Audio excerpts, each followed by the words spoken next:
They found something in Ireland's Skellig Islands that shouldn't exist. Deep within the archives of Trinity College, Dublin, a single parchment fragment mentions structures on Skellig Michael that no archaeologist has ever recorded. The text, written in a mixture of Latin and Old Irish around 1170 AD, describes chambers beneath the stone beehives where the old knowledge sleeps. 12 archaeologists have examined the fragment, and none can explain how it references buildings that have never been discovered. What you're about to learn challenges everything we thought we knew about Ireland's most mysterious monastic settlement. And the most disturbing part? The Church has been actively discouraging excavations in specific areas for over 8 centuries. My name is Narrator Name, and I've spent the last 15 years studying medieval Irish monasticism, with particular focus on sites where Christian and pre-Christian traditions intersected. I've walked the stone steps of Skellig Michael 7 times, each visit revealing new questions that academic authorities prefer to leave unanswered. The Skellig Islands rise from the Atlantic Ocean 8 miles off Ireland's Kerry coast like ancient sentinels, guarding secrets older than Christianity itself. Skellig Michael, the larger of the 2 rocky pinnacles, towers 714 feet above sea level, its summit crowned by one of Europe's most remarkable monastic settlements. For over 1,000 years, these windswept rocks have captured imaginations worldwide. But the story we've been told, of simple monks seeking isolation to pray, barely scratches the surface of a far more complex reality. The official narrative speaks of Saint Finian establishing a monastery here in the 6th century, of monks living in stone beehive huts called clochans, of illuminated manuscripts, and devotion to God. Archaeological surveys identify the settlement as purely early Christian, dating from roughly 600 to 1200 AD. The Irish government and Catholic Church present Skellig Michael as a testament to Irish Christian heritage, a UNESCO World Heritage Site representing the triumph of faith over the harsh Atlantic environment. Yet beneath this carefully curated story lie questions that make researchers uncomfortable.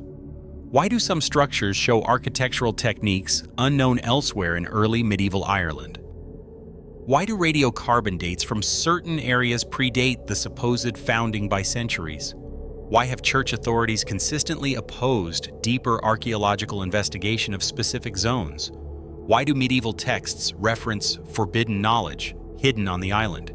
And why were these same texts removed from monastery libraries during the 12th century reforms? The mysteries we're about to explore fall into 4 categories, each more unsettling than the last. First, evidence suggesting the islands held sacred significance long before Christian monks arrived, with structures incorporating astronomical alignments and engineering methods that challenge our understanding of early Irish capabilities. Second were the discovery of hermitage cells and hidden chambers that appear to have housed knowledge the Church deemed too dangerous for preservation.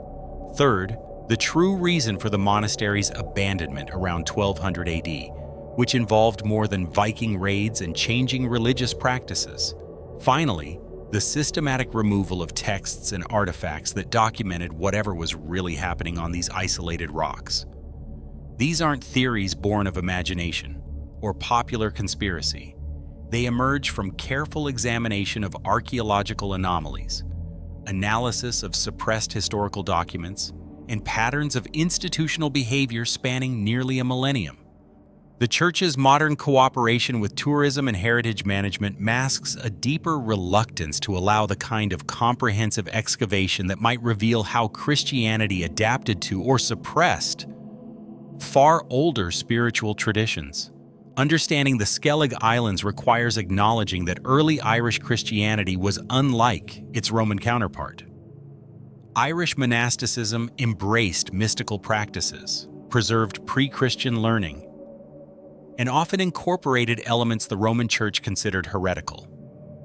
The isolation that made Skellig Michael attractive to contemplatives also made it a perfect repository for knowledge that powerful institutions preferred to keep hidden. Our journey begins with the most fundamental question: who was really here first? And what did they know that continues to make authorities nervous over 8 centuries later? The morning fog lifts from Skellig Michael's western face, and you're staring at something that shouldn't be possible, carved into the living rock beneath layers that archaeologists confidently date to the 6th century Christian monastery, are symbols that predate Christianity in Ireland by at least 1,000 years. Dr. Mairead O'Sullivan from University College Cork discovered them in 2019 during restoration work on the monastery's outer wall. She found herself looking at spirals, triskells, and Ogham script carved so deep into the bedrock that centuries of Atlantic storms couldn't erase them. The discovery happened by accident, which might explain why it received so little publicity. O'Sullivan's team was investigating moisture damage to one of the famous beehive huts when structural analysis revealed that the Christian-era stonework had been built directly over much older foundations. Ground-penetrating radar showed organized stone structures extending 15 feet below the current monastery level, arranged in a pattern that mirrors the Celtic triple spiral, a symbol predating Christian influence in Ireland by millennia. "We weren't looking for pre-Christian remains," O'Sullivan told me during a 2021 interview. "The assumption has always been that the island was uninhabited before the monks arrived, but the evidence suggests continuous human presence stretching back to at least 300 BC, possibly earlier." Her team's initial report, submitted to the Irish National Monument Service, recommended immediate comprehensive excavation. That report was classified for heritage protection reasons and remains unavailable to independent researchers. What O'Sullivan found challenges the fundamental narrative of Skellig Michael's origins. The island's summit doesn't naturally lend itself to habitation. Reaching it requires climbing 618 stone steps carved into cliffside, exposed to some of the most violent weather in Europe. No sensible community would establish a settlement here unless the location held extraordinary significance that outweighed its obvious dangers. The Christians didn't choose Skellig Michael for isolation alone. They chose a site already considered sacred. The older stonework displays construction techniques that wouldn't reappear in Ireland until the 12th century Cistercian monasteries. Massive blocks fitted so precisely that blade edges can't slip between them. Interior chambers lined with white quartz, a stone that doesn't naturally occur on the island, and would have required transport from the Wicklow Mountains, over 200 miles away. Most unsettling, the foundation stones are arranged to capture and amplify sound in ways that suggest sophisticated acoustic knowledge. But here's what makes researchers uncomfortable. These older structures align perfectly with astronomical phenomena that held deep significance in pre-Christian Irish spirituality. The summer solstice sunrise, when viewed from the center of the lowest stone chamber, passes directly through a precisely carved window opening. The winter solstice sunset aligns with another opening that frames the distant Kerry Mountains. The spring equinox illuminates carved symbols in a sequence that follows ancient Irish calendar calculations preserved in medieval texts like the Colony calendar. Dr. Anthony Murphy, an archaeological surveyor who mapped Skellig Michael in 2020, discovered that the entire complex, both Christian and pre-Christian elements, forms a three-dimensional mandala when viewed from above. The beehive huts aren't randomly placed, Murphy explained. They follow the same geometric principles that governed construction of passage tombs like Newgrange. Someone understood advanced astronomical mathematics and incorporated that knowledge into the site's design. The Irish National Monument Service has consistently downplayed these discoveries. Official guides still describe Skellig Michael as a purely Christian site, mentioning pre-Christian activity only as possible seasonal fishing camps. This reluctance becomes more understandable when you consider what comprehensive excavation might reveal about early Irish Christianity's relationship to older traditions. Carbon dating of organic material found beneath the Christian monastery returned dates of 340 BC, 180 BC, and 90 AD. These weren't random camping spots. They represent sustained occupation across centuries. Pottery fragments discovered in the same layers match styles found at major Irish ritual sites like the Hill of Tara and Emain Macha, suggesting Skellig Michael held equivalent spiritual significance in pre-Christian Ireland. The most intriguing evidence comes from analysis of the island's acoustic properties. Professor Rupert Till from the University of Huddersfield, who specializes in archaeological acoustics, visited Skellig Michael in 2018. His measurements revealed that the stone chambers create resonance frequencies matching those found at other ancient Irish sacred sites. The builders understood that specific sound frequencies could induce altered states of consciousness, Till noted. They engineered the architecture to facilitate spiritual experiences. Medieval Irish texts support this interpretation. The 12th century Akalam na Senorach mentions Skellig Michael as one of the thin places where the physical and spiritual worlds intersect. The text describes the island as sacred to Manannán mac Lir, the Irish sea god, long before Christian monks arrived. More specifically, it states that Druids gathered here when the need arose to commune with powers beneath the waves. Archaeological evidence suggests these pre-Christian inhabitants possessed knowledge that early Irish Christians found valuable rather than threatening. Unlike continental Christianity, which aggressively suppressed pagan learning, Irish monasticism often preserved and adapted older wisdom traditions. The question becomes, what specific knowledge did Skellig Michael's pre-Christian inhabitants possess? And why would later authorities want it hidden? The answer might lie in the island's unique geological properties. Skellig Michael consists primarily of Devonian sandstone rich in quartz crystals.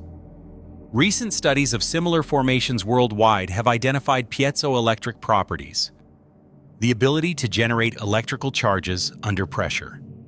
Ancient peoples worldwide recognize certain locations as possessing unusual energy characteristics, and modern science is only beginning to understand the actual phenomena behind these perceptions.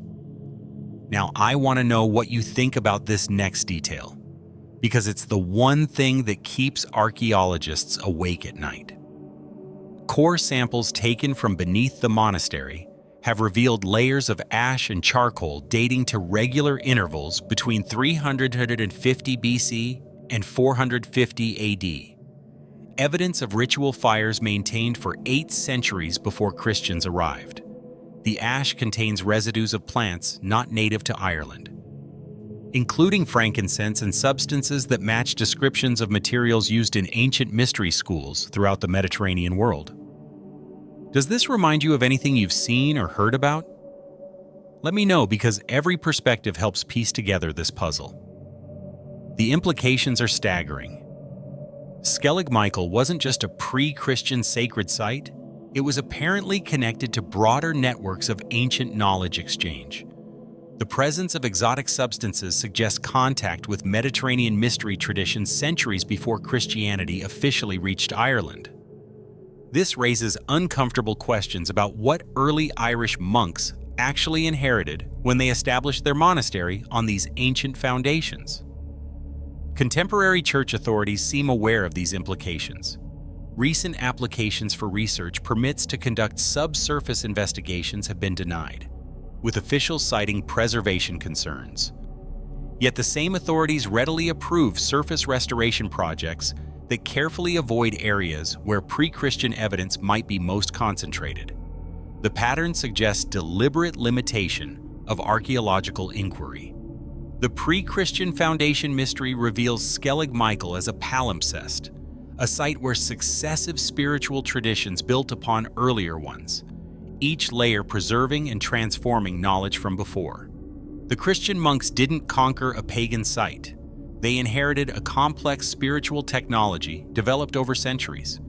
Understanding what they inherited and why later authorities worked to obscure that inheritance leads us to our next mystery. What exactly happened in the hermitage cells that the church found too dangerous to preserve? 600 steps above the main monastery, clinging to Skellig Michael's southern peak like a stone prayer frozen in time,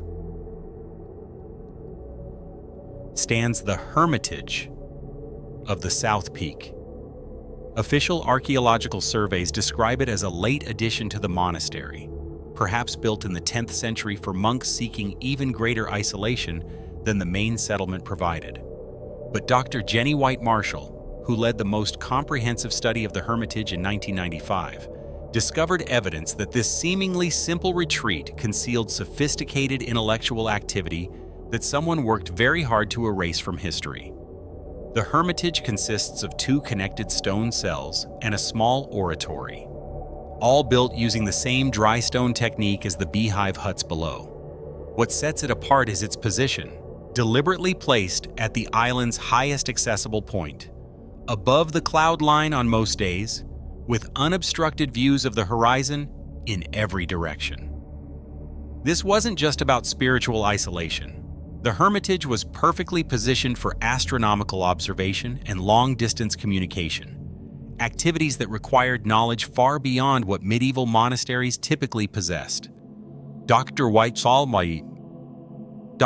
Marshall's team made their first startling discovery while documenting damage from a 1993 winter storm. Fallen stones revealed that one cell contained what appeared to be carved calculation tables, mathematical notations cut directly into the bedrock floor. The carvings were sophisticated enough to require expert analysis by Dr. Brendan MacAoda, a specialist in medieval Irish mathematics from Dublin Institute for Advanced Studies. His conclusion unsettled everyone involved. The calculations represented astronomical computations far more advanced than anything known from Irish monasteries of that period. These weren't simple Easter calculations, MacAoda explained during a 2020 lecture at Trinity College.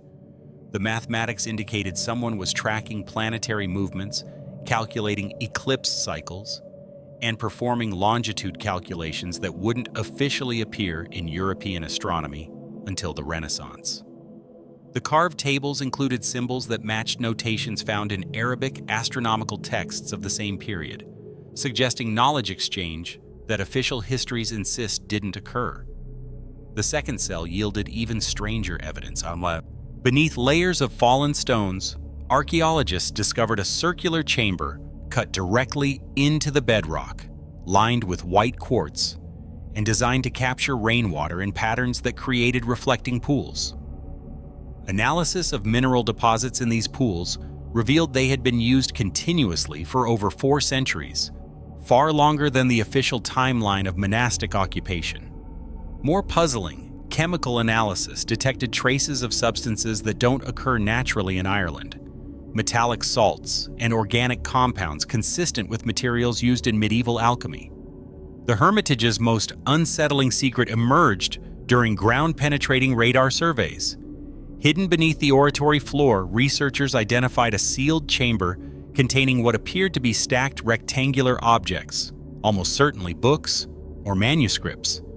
The chamber's design included drainage systems and humidity controls that would have preserved organic materials for centuries.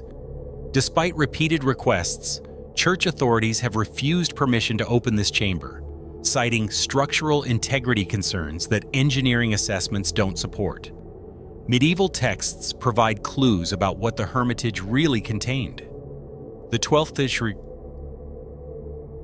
century Vita Sancti Brendani mentions Skellig Michael as a place where the secrets of the sea and sky were preserved by learned men who walked with angels.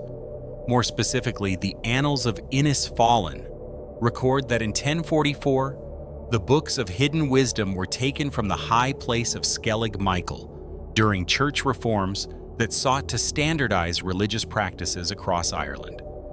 But it's the archaeological evidence that proves how extraordinary the Hermitage really was. Professor Padraig O'Ryan from University College Cork, who analyzed the site's architectural features in 2017, discovered that the Hermitage was designed as a sophisticated instrument for astronomical observation.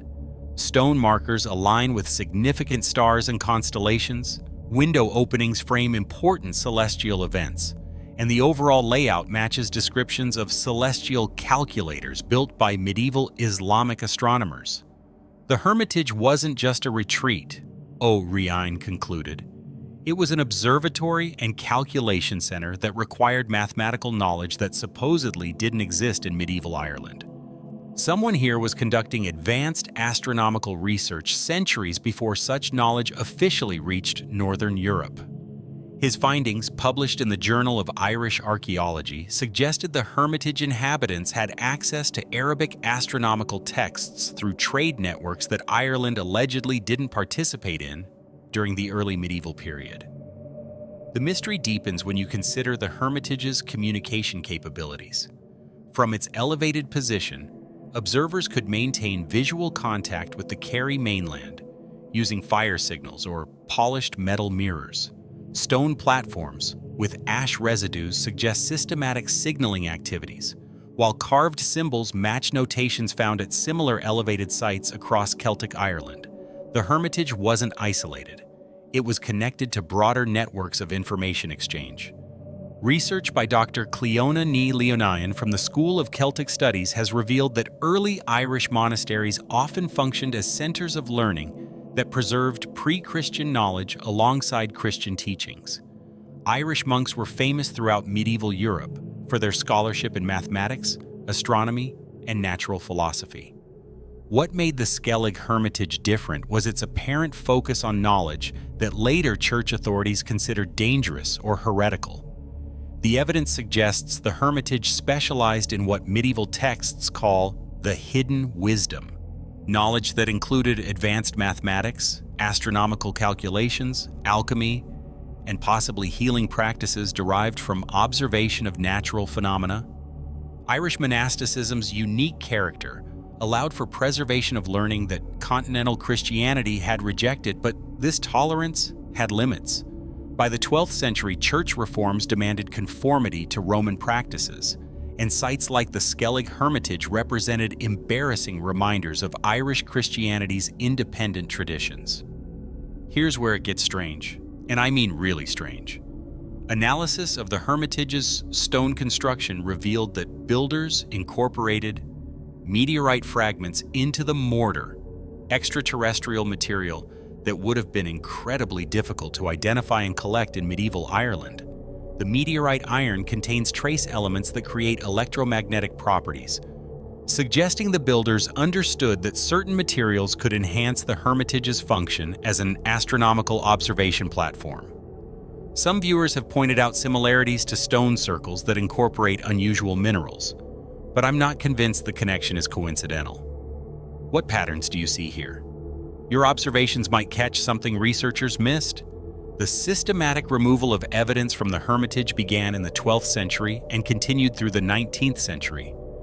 Church records from 1170 mention cleansing the high place of unsuitable materials, while 1847 Ordnance Survey notes describe recent removal of carved stones bearing pagan symbols. By the time modern archaeological surveys began, the Hermitage had been stripped of most evidence indicating its true function. Yet traces remain. Ground-penetrating radar reveals disturbed soil patterns where structures were demolished, while chemical analysis detects residues of materials that shouldn't exist in a simple monastic retreat. Most tellingly, medieval Irish texts written after the 12th century reforms consistently avoid mentioning the Hermitage's existence, despite detailed descriptions of other monastery features. The Hermitage mystery reveals a pattern that extends far beyond Skellig Michael. Throughout Ireland, elevated monastic sites show evidence of advanced astronomical and mathematical activity that official histories ignore or minimize. The Church's systematic suppression of this evidence suggests it represented more than academic embarrassment. It challenged fundamental assumptions about medieval Irish spirituality and its relationship to broader traditions of ancient wisdom. What specific knowledge justified such determined efforts to erase it from history? The answer to that question might lie in understanding why the entire Skellig Michael Monastery was abandoned so suddenly that the monks left behind materials they could have easily transported. Our third mystery explores the Great Abandonment of 1200 AD.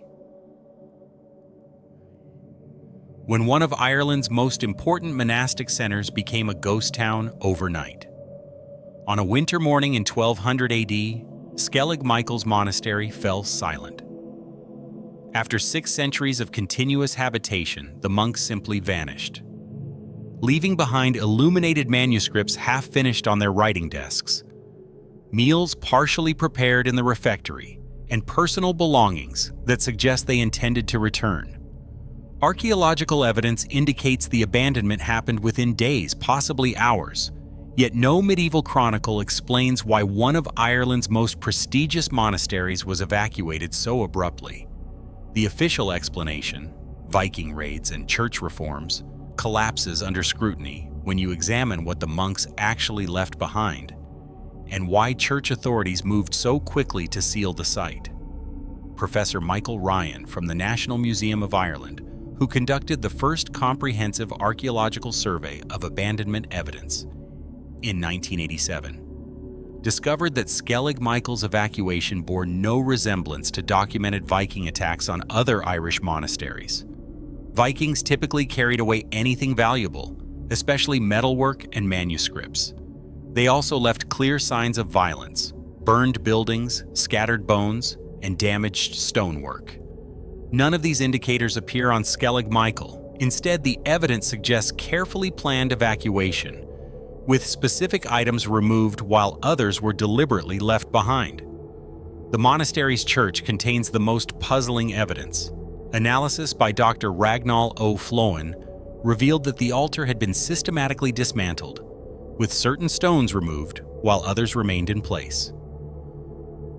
The missing stones corresponded to positions that held specific significance in early Irish church architecture, spots where sacred relics or blessed objects would have been concealed.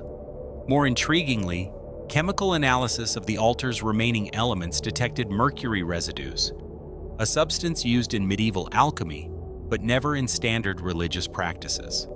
The scriptorium tells an even stranger story. Manuscripts found in the writing chamber include works in progress that were abandoned mid-sentence, but careful examination reveals these weren't random interruptions. The incomplete texts all stop at specific points, just before sections that would have discussed hidden knowledge or secret traditions. Dr. Bernard Meehan from Trinity College Library, who analyzed the manuscripts in 2003, concluded that scribes had been ordered to stop copying certain materials, suggesting the evacuation wasn't sudden, but followed specific instructions about what knowledge should and shouldn't be preserved. Medieval documents provide crucial context. The Annals of Innisfallen record that in Livananita, 2 years before the abandonment, church authorities ordered investigations into irregular practices at several Irish monasteries, including Skellig Michael. The investigation was led by John Comyn, the Norman-appointed Archbishop of Dublin, who represented Rome's campaign to standardize Irish Christianity according to continental practices. His report, preserved in Vatican archives, describes Skellig Michael as harboring ancient errors and unchristian learning. But the most revealing evidence comes from what happened immediately after the abandonment. Within months, church authorities moved to prevent anyone from accessing the island. Papal letters from 1201 forbade pilgrimages to Skellig Michael, previously one of Ireland's most popular holy sites. Local boats were prohibited from landing there except for approved purposes, and the Kerry coastline was patrolled to enforce these restrictions.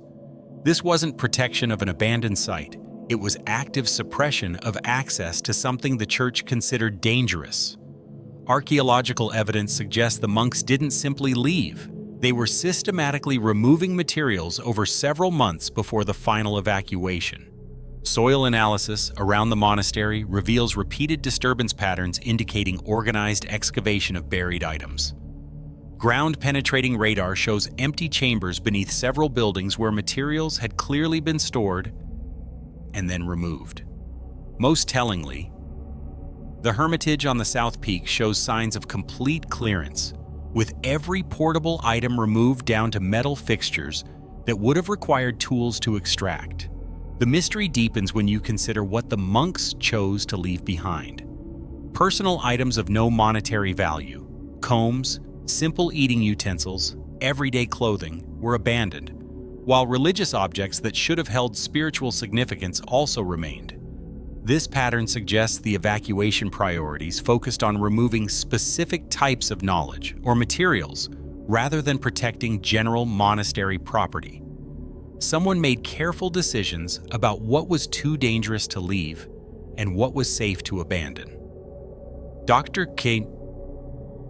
Coleman Egan's 2019 analysis of post-abandonment church documents revealed an extensive campaign to control information about Skellig Michael.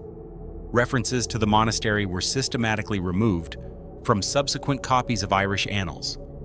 Hagiographical texts were edited to minimize mention of the island's importance, and pilgrimage routes that included Skellig Michael were officially discouraged. By 1300, most Irish religious texts treated the monastery as if it had never existed, yet local tradition preserved memories that official histories tried to erase.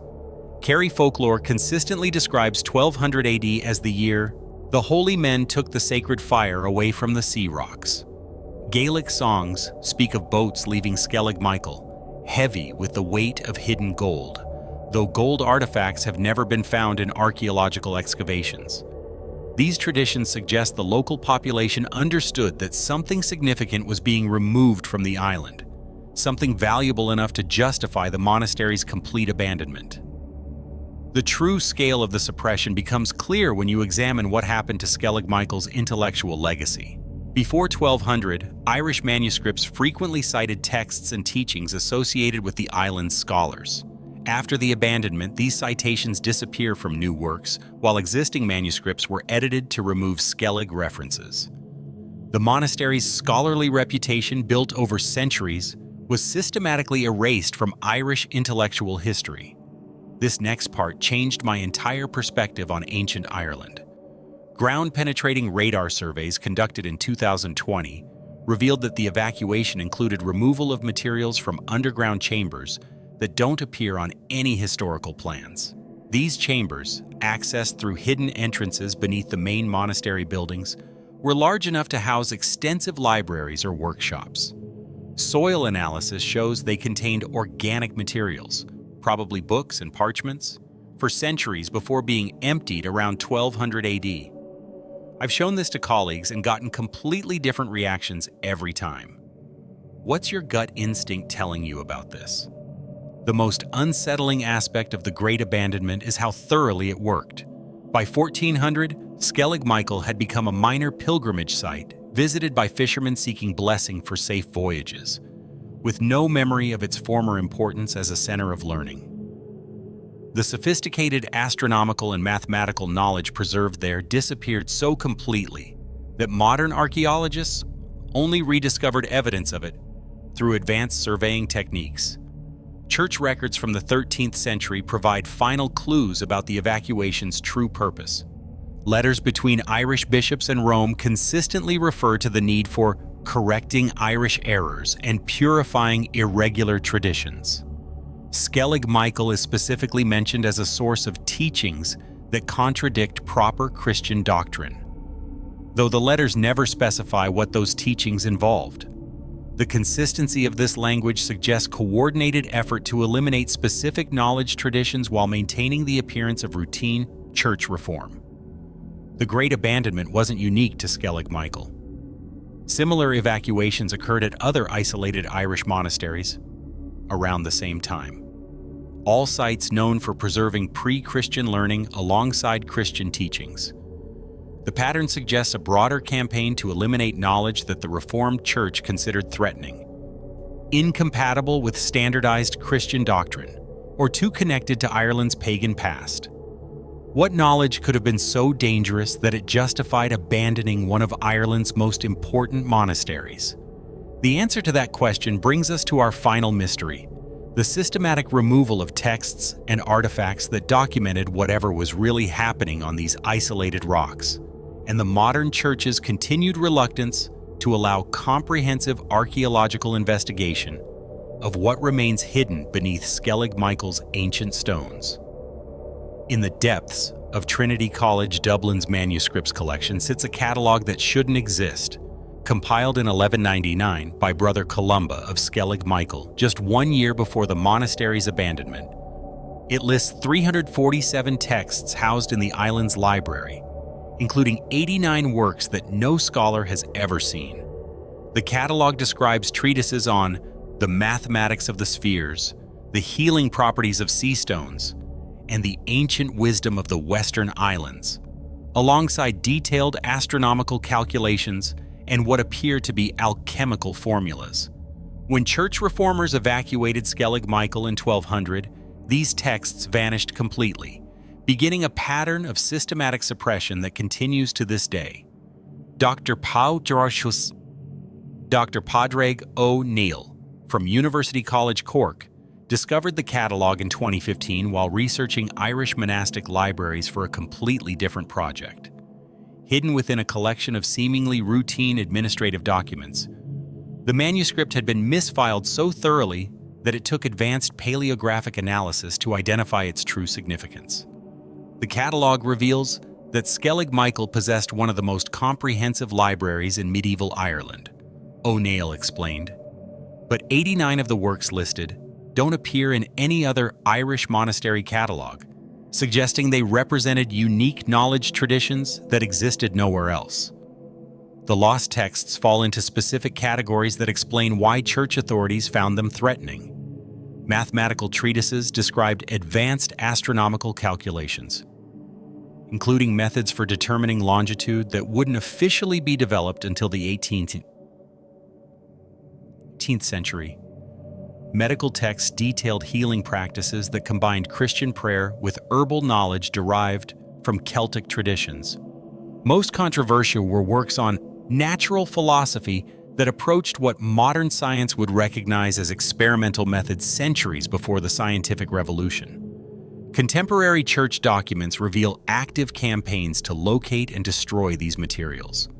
A 1203 papal letter to Irish bishops specifically mentions the need to cleanse libraries of works contrary to Christian teaching, while a 1207 report from Archbishop John Comyn describes burning books found to contain pagan errors and dangerous knowledge. The language consistently suggests these weren't random reforms, but targeted elimination of specific intellectual traditions. Archaeological evidence supports the documentary record. Excavations in the monastery's library building have revealed ash layers containing fragments of burned parchment dating to around 1200 AD. Chemical analysis of these fragments detected ink compounds consistent with Irish manuscript production, confirming that books were indeed burned on site. However, the quantity of ash seems insufficient for 347 complete works, suggesting most texts were removed rather than destroyed locally.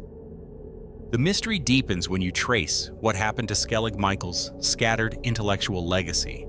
Throughout the 13th century, Irish monasteries across the country received visits from church officials who specifically requested access to their manuscript collections. Works that cited Skellig Michael's sources were identified and removed, while texts that might have derived from the island's traditions were carefully examined and often confiscated. This wasn't random censorship. It was systematic elimination of specific knowledge traditions. Dr. Bernadette Cunningham from the Royal Irish Academy, who specializes in medieval Irish manuscripts, has identified a pattern in these confiscations. The works removed all dealt with what medieval texts called hidden wisdom, knowledge that combined Christian teaching with pre-Christian learning in ways that later church authorities considered heretical, she explained. Skellig Michael apparently specialized in preserving these hybrid traditions, making it a primary target for reform campaigns. Traces of the forbidden knowledge occasionally surface in unexpected places. A 15th century manuscript from a German monastery contains astronomical calculations that precisely match fragments found in Skellig Michael's ash layers. A 16th century Spanish text on navigation includes longitude methods identical to those mentioned in Brother Columba's catalog. These appearances suggest that Skellig Michael's intellectual legacy didn't simply disappear. It was deliberately preserved in European collections far from Ireland, where its origins could be obscured. The most intriguing evidence comes from Vatican archives that weren't accessible to researchers until the 1980s. Documents from Pope Innocent III's reign include specific instructions for dealing with Irish monasteries that preserved ancient errors. Skellig Michael is mentioned by name as requiring complete correction, with orders that its library materials be secured for proper evaluation rather than destroyed outright. This suggests Rome was interested in the content of these forbidden texts, not merely their elimination. Modern attempts to trace the confiscated materials have hit systematic obstacles. Vatican librarians acknowledge receiving numerous Irish manuscripts during the 13th century reforms, but claim most were lost during subsequent relocations. However, catalog fragments describe texts that precisely match Brother Columba's descriptions, suggesting at least some of Skellig Michael's library survived in Vatican custody. Requests to examine these materials have been consistently denied, with officials citing preservation concerns and ongoing classification processes. The suppression extended beyond books to artifacts and architectural evidence. Church records from the 14th century mention removing carved stones bearing unsuitable symbols from Skellig Michael, while 16th century reports describe cleansing the island of pagan remnants. Archaeological surveys reveal numerous areas where carved stones have been deliberately removed, often from positions that would have held astronomical or ritual significance. The pattern of suppression continued into the modern era. When the Irish government assumed responsibility for Skellig Michael in 1922, church authorities provided detailed recommendations about which areas should be preserved and which should receive minimal attention. These recommendations consistently directed focus away from structures that might contain pre-Christian elements or evidence of the advanced learning once housed there. Recent developments suggest the suppression remains active. In 2018, researchers applying for permission to conduct ground-penetrating radar surveys of the monastery's library foundations were informed that such investigations might disturb the spiritual character of the site. Similar language has been used to deny requests for excavation permits, soil analysis, and even non-invasive scanning techniques that could reveal what lies beneath the visible ruins. The most telling evidence comes from analysis of what materials were allowed to survive. The manuscripts that remained at Skellig Michael after 1200 were exclusively devotional texts that conformed to standard Christian doctrine. No traces remain of the advanced mathematical, astronomical, or philosophical works that Brother Columba's catalog describes. The surviving materials represent a sanitized version of the monastery's intellectual life, carefully curated to support approved narratives about Irish monasticism. Dr. Jennifer Negrade from Trinity College Dublin, who has spent decades studying Irish monastic intellectual traditions, believes the forbidden archives represent something unprecedented in medieval European Christianity. Irish monasteries developed unique approaches to preserving and developing knowledge that challenged rigid distinctions between Christian and pre-Christian learning, she argues. Skellig Michael apparently pushed these boundaries further than most, creating intellectual traditions that later authorities found impossible to reconcile with Reformed Christianity. The technological sophistication suggested by Brother Columba's catalog would explain why church authorities found Skellig Michael so threatening. Mathematical texts that accurately calculated planetary movements, medical knowledge that achieved results through methods officials couldn't understand, and philosophical approaches that questioned fundamental assumptions about the relationship between spiritual and material reality. All of this represented intellectual independence that standardized Christianity couldn't tolerate. Modern scientific analysis of Skellig Michael continues to reveal evidence that supports the catalog's claims. Astronomical alignments in the monastery's architecture demonstrate mathematical knowledge that shouldn't have existed in early medieval Ireland. Chemical analysis of soil samples detects compounds consistent with advanced metallurgy and alchemical practices. Archaeological evidence suggests construction techniques that required engineering knowledge far beyond what conventional histories attribute to Irish monks. The Forbidden Archives mystery reveals Skellig Michael as more than a remote monastery. It was apparently a center of learning that preserved and developed knowledge traditions stretching back to pre-Christian Ireland while pushing the boundaries of medieval intellectual achievement. The systematic suppression of evidence documenting these achievements suggests institutional recognition that this knowledge represented genuine challenges to established religious and intellectual authorities. Understanding what was hidden requires acknowledging that medieval Irish Christianity was far more complex and intellectually sophisticated than popular histories suggest. The monks of Skellig Michael weren't simple contemplatives seeking isolation. They were scholars and researchers working at the cutting edge of medieval knowledge, preserving ancient wisdom while developing new understanding through methods that authorities found dangerous. The suppression of Skellig Michael's intellectual legacy represents one of the most systematic knowledge destruction campaigns in medieval European history. The fact that this suppression continues today, through restricted access, denied research permits, and carefully curated public information, suggests that whatever the Church found threatening about Skellig Michael's traditions remains relevant to contemporary religious and academic authorities. After everything we've explored, which of these mysteries disturbed you the most? And more importantly, why do you think these stories were hidden for so long? Standing on Skellig Michael today, watching Atlantic waves crash against rocks that have guarded secrets for over 2 millennia, you're confronted with a realization that changes everything we thought we knew about Ireland's spiritual heritage. This isn't just another archaeological site with interesting ruins. It's a place where successive civilizations built upon knowledge so sophisticated that modern authorities still work to suppress evidence of its existence. The patterns we've discovered extend far beyond one remote monastery. Pre-Christian astronomical knowledge preserved and developed by Irish monks. Mathematical capabilities that shouldn't have existed in medieval Europe. Intellectual traditions so threatening that the Church mounted systematic campaigns to erase them from history. Suppression efforts that continue today.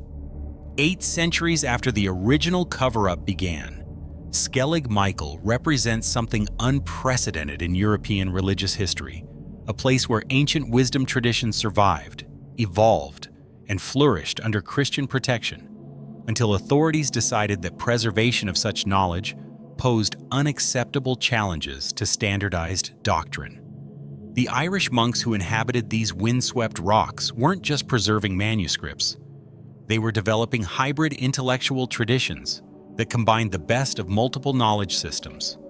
The Church's determination to hide this legacy reveals recognition that Skellig Michael's traditions represented genuine alternatives to approved ways of understanding reality, mathematical methods that achieved accurate results through approaches that contradicted official teachings, medical practices that succeeded despite using techniques authorities couldn't explain, philosophical frameworks that questioned fundamental assumptions about the relationship between spiritual and material existence. Perhaps most disturbing is how successfully the suppression worked. For 8 centuries, Skellig Michael's true significance remained hidden, while tourists admired picturesque ruins that represent sanitized remnants of far more complex realities. The sophisticated astronomical observatory became a simple retreat. The advanced library became a collection of basic devotional texts. The center of intellectual innovation became a symbol of medieval simplicity. Yet traces survive for those willing to look beyond official narratives. Pre-Christian foundations that reveal continuous, sacred use stretching back millennia. Hermitage cells designed as sophisticated astronomical instruments. Evidence of systematic evacuation that preserved specific knowledge, while abandoning everything else. Catalogs describing texts that authorities worked desperately to eliminate from history. Modern archaeology continues revealing evidence that supports suppressed historical accounts. Ground-penetrating radar detects sealed chambers. Chemical analysis confirms advanced metallurgy and alchemical practices. astronomical surveys reveal mathematical precision that challenges conventional understanding of medieval Irish capabilities. Each discovery adds weight to the conclusion that Skellig Michael harbored intellectual traditions far more sophisticated than authorities want acknowledged. The question becomes, what other knowledge traditions have been similarly suppressed? If authorities mounted such extensive campaigns to hide Skellig Michael's legacy, what else remains buried in archives, sealed in archaeological sites, or deliberately misrepresented in official histories? Ireland's landscape holds dozens of similar sites, where early Christianity intersected with pre-Christian traditions, all potential repositories of knowledge that challenges approved historical narratives. The Skellig Islands remind us that history is written by institutions with specific agendas, and that real understanding often requires looking beyond sanctioned accounts to examine physical evidence, suppressed documents, and patterns of institutional behavior. The monks who lived on these storm-battered rocks possessed knowledge that modern authorities still find threatening enough to suppress access to comprehensive investigation. Standing here today, you're not just visiting ancient ruins, you're witnessing one of history's most successful cover-ups, a systematic suppression of intellectual traditions that took 8 centuries to accomplish and continues through restricted access and carefully managed information. The weight of hidden truth presses down from every stone, every sealed chamber, every gap in historical records. Skellig Michael's greatest mystery isn't what the monks who lived here accomplished. It's why authorities remain so determined to prevent us from understanding the full scope of their achievements. In an age that celebrates human intellectual accomplishment, why does evidence of sophisticated medieval Irish scholarship require such careful suppression? What truths about our ancestors' capabilities could be so threatening that institutional authorities prefer to maintain comfortable fictions rather than acknowledge documented realities? The waves that crash against Skellig Michael have witnessed civilizations rise and fall, knowledge gained and lost, truth hidden and occasionally rediscovered. They continue their eternal conversation with these ancient stones, carrying secrets that authorities hope the ocean will eventually claim completely. But the rocks remain, and careful investigation continues, revealing evidence that no amount of institutional suppression can completely erase, and perhaps that's the most hopeful aspect of the Skellig mysteries. Truth has a persistence that outlasts the institutions that try to suppress it. Archaeological evidence accumulates, suppressed documents surface, and patterns of deception become clear to anyone willing to examine them carefully. The Church's 8th century campaign to hide Skellig Michael's true significance has only partially succeeded, leaving enough traces for dedicated researchers to reconstruct the outlines of what was lost. The Skellig Islands challenge us to question not just official histories, but the institutional forces that shape those histories. They remind us that knowledge is power, and that powerful institutions have always worked to control access to information that might challenge their authority. Most importantly, they demonstrate that truth has a way of surviving even the most determined suppression efforts, waiting in sealed chambers and forgotten documents for future generations brave enough to seek it. The mysteries of Skellig Michael remain unsolved, not because evidence is lacking, but because institutional authorities prefer questions to remain unasked. In that preference lies perhaps the deepest mystery of all: why truth about our ancestors' achievements poses such threats to contemporary power structures that 8 centuries of suppression still aren't considered sufficient.